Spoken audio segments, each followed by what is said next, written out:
Let me ask you this. Yeah. We just went over your favorite games, Yep. but what is your favorite version of Link? Oh, so hard to choose.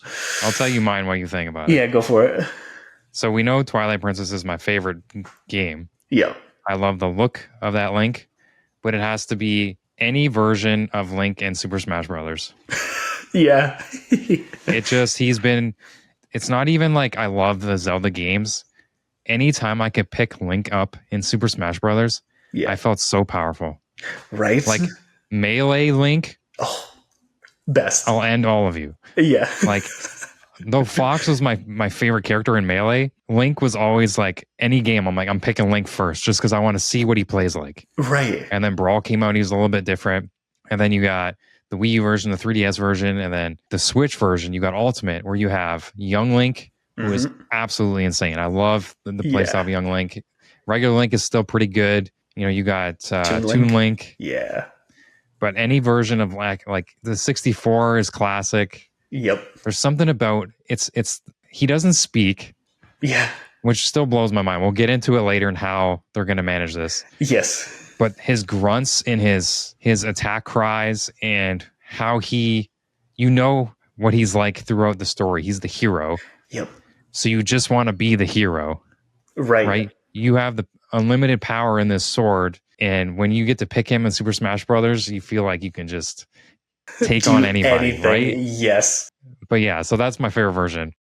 But Twilight Princess Link is my favorite look. Yes, I get that. And I'm going to say I agree with you. Yeah? I really do, because it has that bit of darkness to it. It's the most realistic, most, I guess, like edgy, if you will, version of Link. I think that was the first time they really leaned into the details of his armor, his tunic.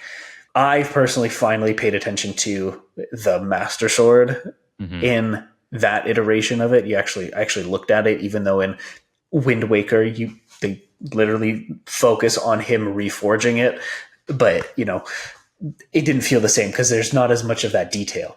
I agree. I think Twilight Princess Link is my favorite design overall. I do totally understand, though, the idea of the power and the strength you have with Link in Smash Brothers. You know what I think it is? Huh. Smash Brothers Link is everything I wanted to be able to do with Link in the games. Right. Yes. Right? I just wanted to be able to utilize his skill set and just take out a bunch of bosses. But in like Ocarina of Time, you're so limited to the N64 stuff. You could just hop around and like slash and block and dodge. Where even Twilight Princess had some combos, you had some counters, you had some dodge mechanics. Like you had some of that stuff there, but you weren't free. Right. You're free with Link in Super Smash Brothers, and it's just killer. And Sheik, oh my gosh, Sheik in Smash Brothers. Let me tell you. Now, speaking towards that like freedom of movement and the kind of essentially epicness of the moveset that he has in Smash, have you played the Hyrule Warriors games? Okay, I was gonna bring that up pretty soon. Okay, I bought the first one because that style of game, I grew up with Jesse playing Samurai Warriors. We mentioned this in our Video Games That Made Us podcast. That's right. We grew up with games, and just you picking a character. It goes back to the playing with friends. Yeah, in the same room. You picking a character and you just defending your tower. Yeah, or you going in, blazing a fortress and just destroying like hundreds of enemies because of how powerful you are. So when they announced Hyrule Warriors, I immediately pre-order. Yeah. And I loved it. I do think after a while it gets kind of like, as I'm older, it's really simple. Yeah. But all I want to do is play as Link. But then there were so many cool characters you could play as, which was awesome. But I didn't pick up the second one because I knew my experience with the first one, and I knew I wouldn't finish it. It's another Zelda game I wouldn't finish. So that's why I didn't buy it, because it took place it was like an in-between of almost like a rewrite of Breath of the Wild and Tears of the Kingdom in the middle there. There's some time travel stuff. But it looks so cool. But I loved playing Hyrule Warriors, but I don't think I beat it because of my things with Zelda games. Yeah. But yeah, he was so powerful, man, with the Master Sword. Yeah. It was gross. I think I played a little bit. I don't know if it was Hyrule You played Warriors. it with me. Did I? I Oh, think I did. we got it for the Wii U. That's right. And what I found was, like, I don't know those games. I don't know the controls at all. So when I played it, it felt so jittery.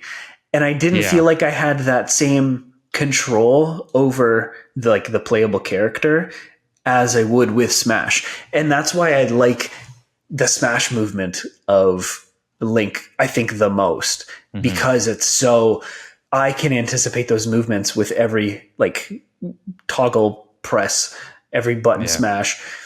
And then with Age of Calamity or with Hyrule Warriors, I was just like, oh, like I'm like shot to the other side of the screen all of a sudden. But it looks cool. It looks, you're like, oh yes, that is so awesome.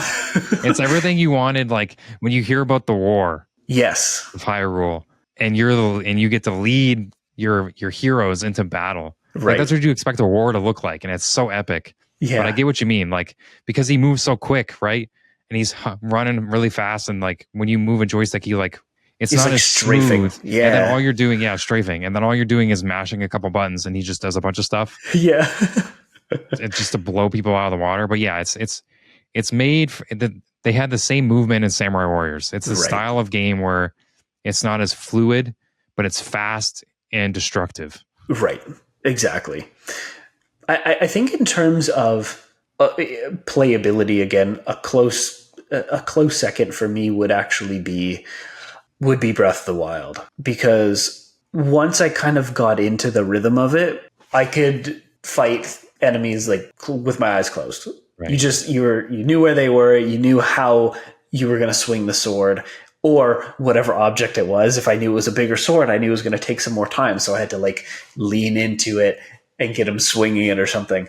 And I loved the freedom that it had, and it felt very much like there was weight to each movement, which I really liked. I'll say this: I'll play Breath of the Wild any day over Tears of the Kingdom. Yeah, because it's a simplified version, right? It's the basics of it that I get, and like I think we talked about it before. Once I play Tears of the Kingdom, I'm probably gonna play Breath of the Wild first, just so that I don't have that, like, thinking about the Gloom hands already. Yeah, no. I just heart's going. I don't need that right now.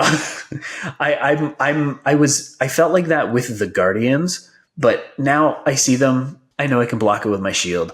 I can chop its legs off if I'm on a horse. I'm good. Gloom hands, I'm not ready for them. No. The opening cutscene of Tears of the Kingdom is awesome. Yeah. It literally gave me goosebumps. Like, I don't know if have you watched the gameplay? I haven't watched anything. Okay, I'm not gonna spoil it for you. It's so cool. It is so cool. It makes me so hyped for the story of Zelda and Link. Yeah. But just I just can't do it. All I know is that the story that I thought it was going to be is not what it is. But I'm okay with that, because that was just my creative brain kind of going off. Yeah, I've tried my best to kind of stay away from it as much as possible, because I do want to play it. I know it's been a year and a half, whatever. I'll get there, but I will eventually play it, and I'll be just as surprised as I was with Breath of the Wild.